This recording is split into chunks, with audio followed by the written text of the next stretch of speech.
YouTube channel. आज के video में हम पढ़ने वाले हैं स्विचिंग टेक्निक्स के बारे में। अगर हम स्विचिंग टेक्निक्स की बात करें तो ये स्विचिंग टेक्निक्स जो होता है वो किसी भी नेटवर्क के अक्रॉस डेटा ट्रांसफर करने के काम आता है।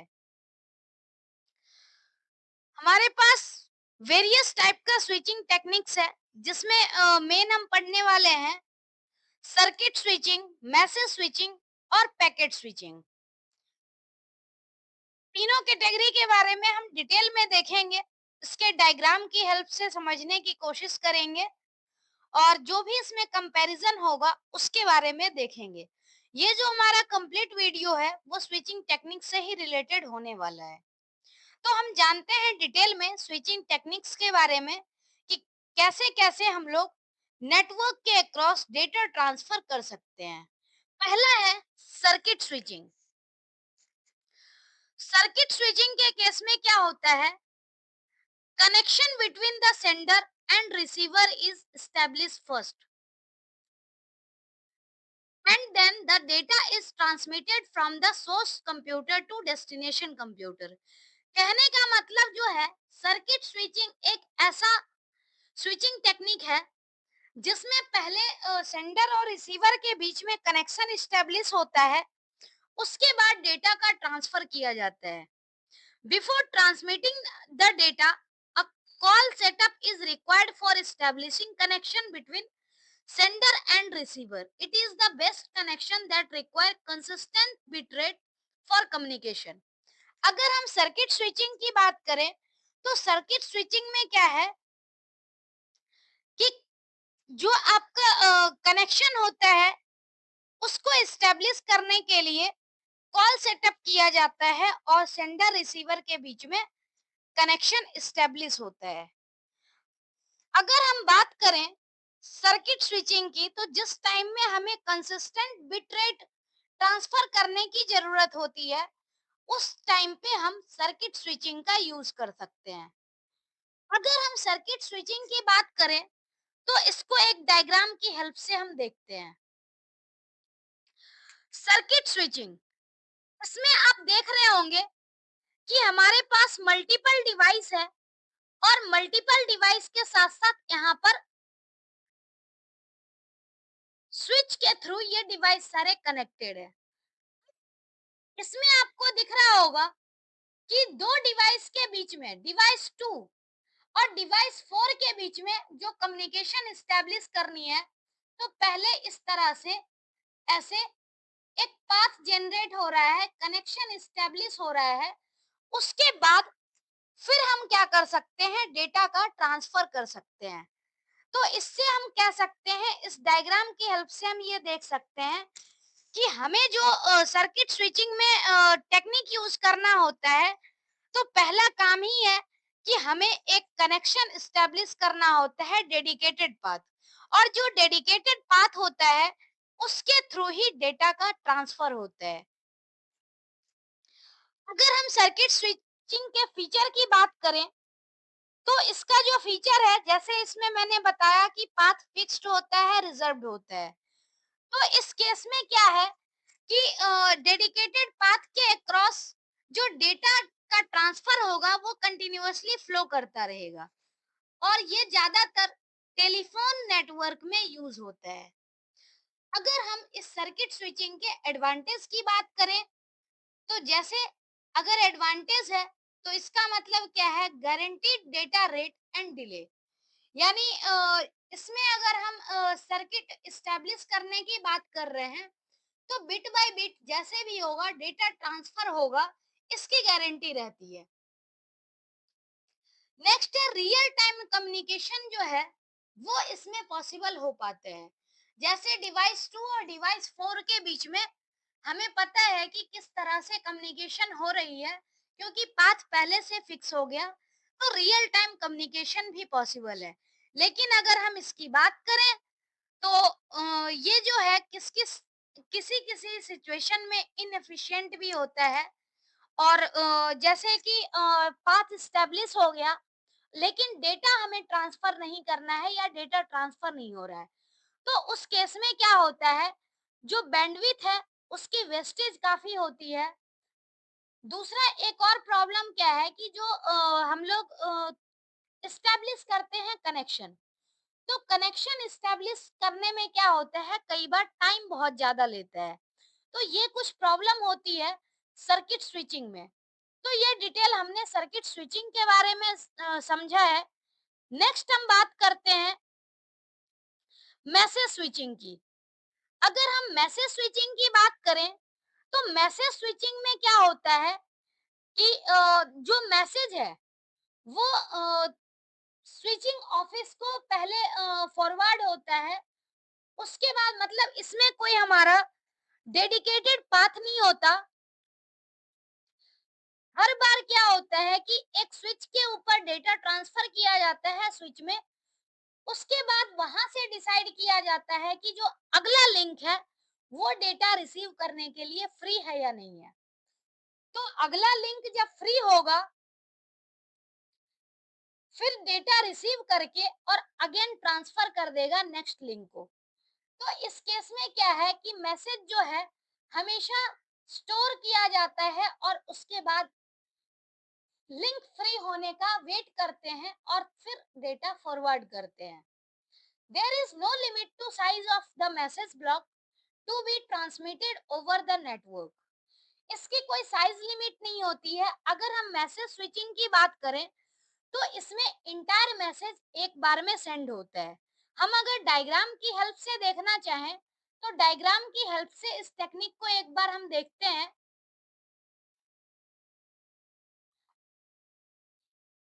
जैसे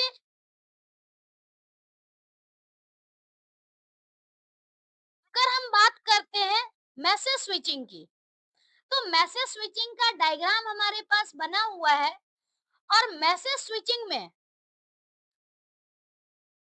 हम देख पा रहे हैं कि हमारे पास मल्टीपल मशीन अवेलेबल है। और जैसे यहाँ पर डेटा ट्रांसफर हो रहा है, तो डेडिकेटेड पाथ नहीं है।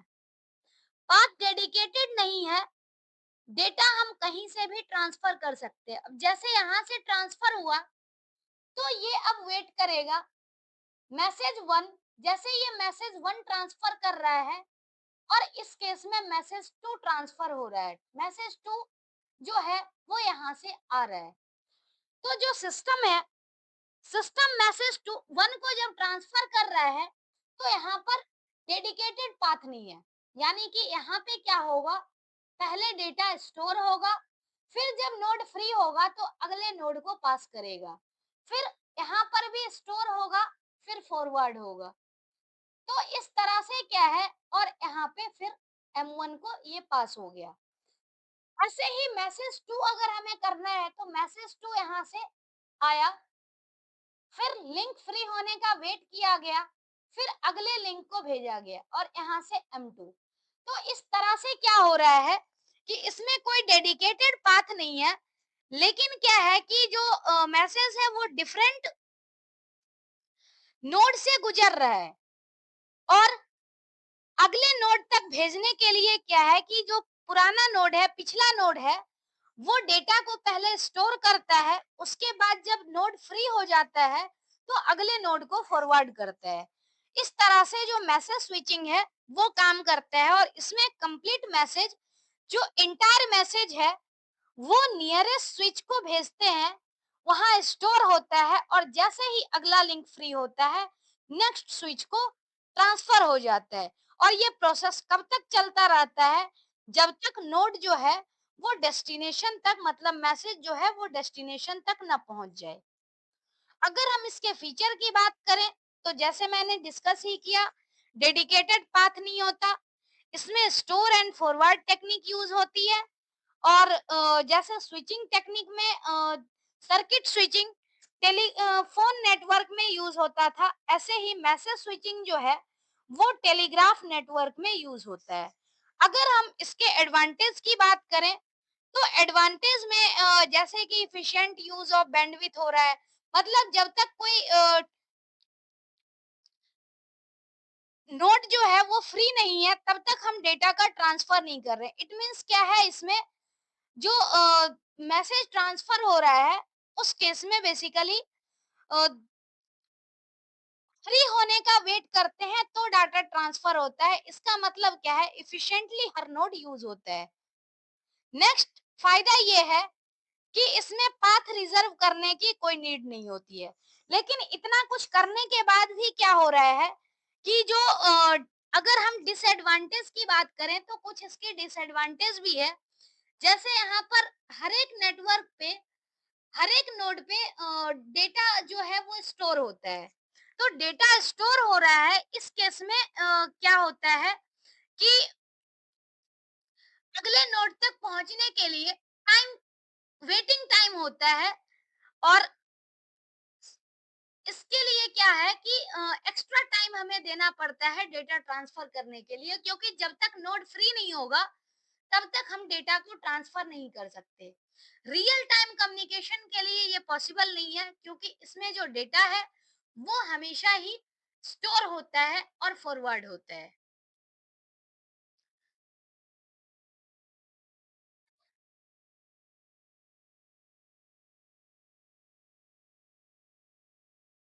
नेक्स्ट कंसेप्ट है पैकेट स्विचिंग। अगर हम पैकेट स्विचिंग की बात करेंगे तो पैकेट स्विचिंग जो है वो मोस्ट इफिशिएंट कम्युनिकेशन टेक्निक है, जिसकी हेल्प से डेटा को हम सेंड और रिसीव कर सकते हैं।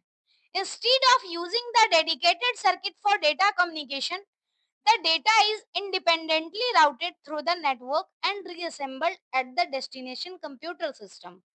अब इसमें क्या है कि डेडिकेटेड पाथ की तो जरूरत नहीं होती है, इसके साथ साथ एक और भी है कि इंटायर मैसेज मतलब बड़े पैकेट में हमें ट्रांसफर करने की जरूरत नहीं होती है।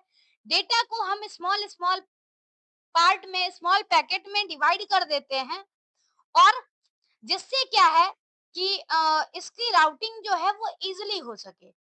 और इस तरह से डेटा ट्रांसफर करते हैं, फिर डेस्टिनेशन कंप्यूटर पे रीअसेंबली होती है। or each packet contains a fraction of data along with addressing information। कहने का मतलब जो डेटा डिवाइड हो रहा है, तो डेटा जब डिवाइड होगा तो इस केस में इसके आइडेंटिफिकेशन के लिए हमें एड्रेस भी देना होगा कि कौन सा डेटा कितने नंबर पर आ रहा है, ताकि इसकी रीअसेंबली जो है वो डेस्टिनेशन कंप्यूटर पर इजीली हो सके।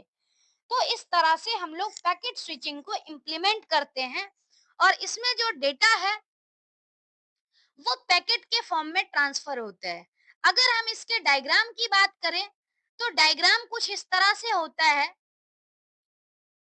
जैसे पैकेट स्विचिंग है। अब पैकेट स्विचिंग में सेंडर जो है वो सेंडर डेटा ट्रांसफर जब करेगा तो स्मॉल स्मॉल पैकेट में डिवाइड कर दिया और एक पैकेट नंबर हो गया 1 2 3 4। अब ये हर एक पैकेट जो है वो अलग अलग रूट से ट्रांसफर हो रहा है। जैसे वन जो हो रहा है, वन ट्रांसफर हो रहा है इस रूट से, फिर यहाँ से वन जा रहा है और ये वन रिसीव होगा। ऐसे ही अगर हम पैकेट टू की बात करें तो पैकेट टू अलग रूट से जा रहा है। जैसे यहाँ से पैकेट टू का रूट ये हो गया, टू इस तरीके से जा रहा है, टू यहाँ पर ट्रांसफर हो गया। अगर हम पैकेट थ्री की बात करते हैं तो पैकेट थ्री, उसका रूट डिफरेंट है। पैकेट थ्री यहाँ से आ रहा है, फिर नेक्स्ट यहाँ पर, फिर पैकेट थ्री इधर से आ रहा है, फिर यहाँ से आ रहा है, और पैकेट थ्री फाइनली डेस्टिनेशन पे चला गया। ऐसे ही अगर हम बात करें पैकेट फोर की, तो पैकेट फोर का रूट ये है, यहाँ से पैकेट फोर जा रहा है, फिर पैकेट फोर, फोर, फोर, और ये पैकेट फोर ट्रांसफर हो गया। तो मतलब हम यहाँ पर देख रहे हैं कि हर एक पैकेट का अपना एक अलग रूट है, और जो डेस्टिनेशन कंप्यूटर है वहां पर डिफरेंट डिफरेंट सीक्वेंस में डेटा ट्रांसफर हो रहा है। जैसे कि 2 3 4 1, पहले टू, फिर थ्री, फिर फोर, फिर वन, इस सीक्वेंस में डेटा ट्रांसफर हो रहा है। तो हम देख सकते हैं कि यहाँ पर जो पैकेट है वो इंडिपेंडेंटली ट्रांसफर हो रहा है, और सीक्वेंस डिफरेंट है, इसलिए हमें रिसीविंग कंप्यूटर पर क्या है, इसको हमें सीक्वेंस में करना होगा। एड्रेस की हेल्प से हम सीक्वेंस में कर सकते हैं। तो इस तरह से पैकेट स्विचिंग काम करता है। अगर हम इसकी और डिटेल देखना चाहें तो इसमें जैसे क्या है, डेडिकेटेड पाथ नहीं होता, पैकेट के फॉर्म में डेटा ट्रांसफर हो रहा है, इसका मतलब क्या है, इफिशिएंट और फास्ट भी है। और इसके यूज की अगर हम बात करें तो इंटरनेट कम्युनिकेशन में पैकेट स्विचिंग ही यूज किया जाता है। एडवांटेज इसका है कि बैंडविड्थ जो है, इफिशिएंट बैंडविड्थ हम यूज कर सकते हैं और हैवी नेटवर्क ट्रैफिक में भी हैंडल हो सकता है, क्योंकि इसमें पैकेट जो है वो डिफरेंट डिफरेंट पार्ट में डिवाइड है। तो एक बड़े मैसेज की बजाय अगर छोटे पार्ट में हो गया तो इसका ट्रांसमिशन इजीली हो सकता है। लेकिन अगर डिसएडवांटेज की बात करें तो डिसएडवांटेज में कई बार ऐसा भी होता है कि पैकेट जो है वो डिफरेंट डिफरेंट रूट से जा रहा है, तो हो सकता है कई बार प्रॉपर तरीके से रिसीव ना हो। कभी ऐसा भी हो सकता है कि कोई पैकेट मिसिंग हो जाए, तो ये प्रॉब्लम हो सकती है। नेक्स्ट क्या है कि हमेशा जो भी आपका डेटा होगा उसको रिसीवर एंड पे हमें रीअसेंबलिंग करने की जरूरत होती है। तो ये कुछ जो है वो पैकेट स्विचिंग के ड्रॉबैक हैं।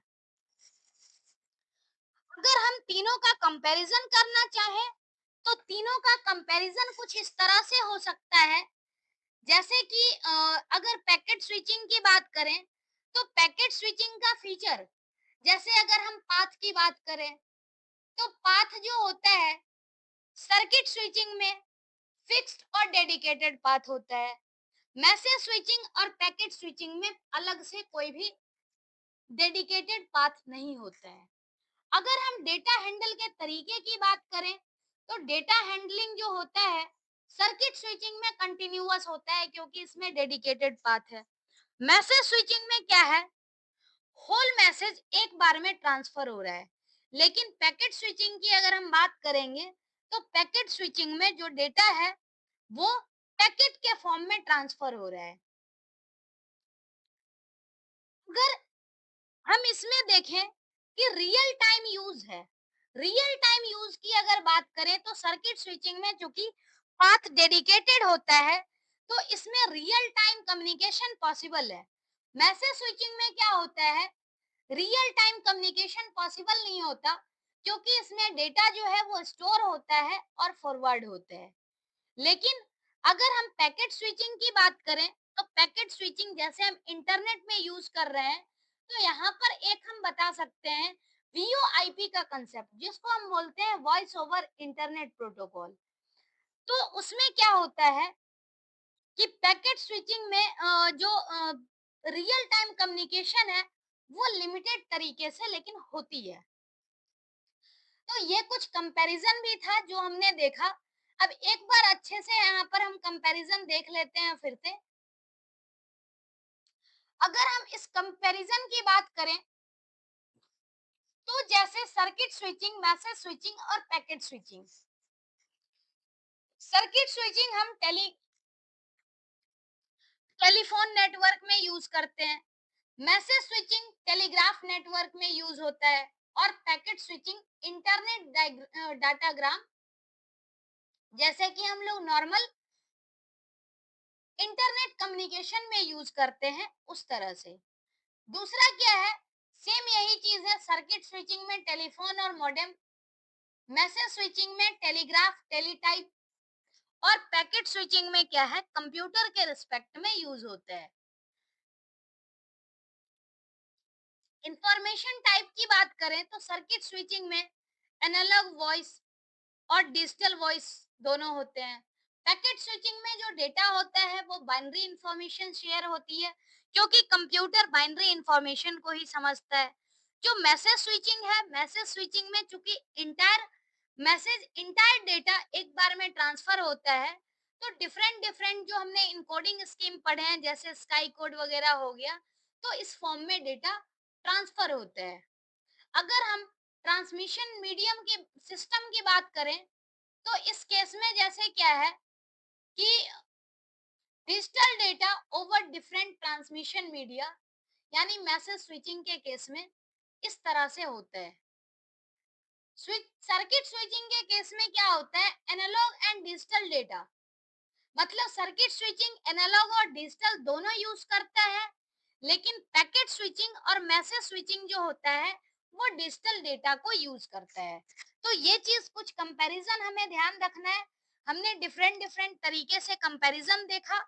दूसरा क्या है कि इसकी डिटेल्ड इंफॉर्मेशन देखी। पिक्चर की हेल्प से हमने समझा कि कैसे सर्किट स्विचिंग, मैसेज स्विचिंग और पैकेट स्विचिंग तीनों वर्क करता है। तो ये हमने पढ़ा है स्विचिंग टेक्निक के बारे में। आज के लिए इतना ही। नेक्स्ट कंसेप्ट हम लोग अगली वीडियो में पढ़ेंगे ट्रांसमिशन मीडियम के बारे में। तो आज के लिए इतना ही। Thank you. Thank you so much.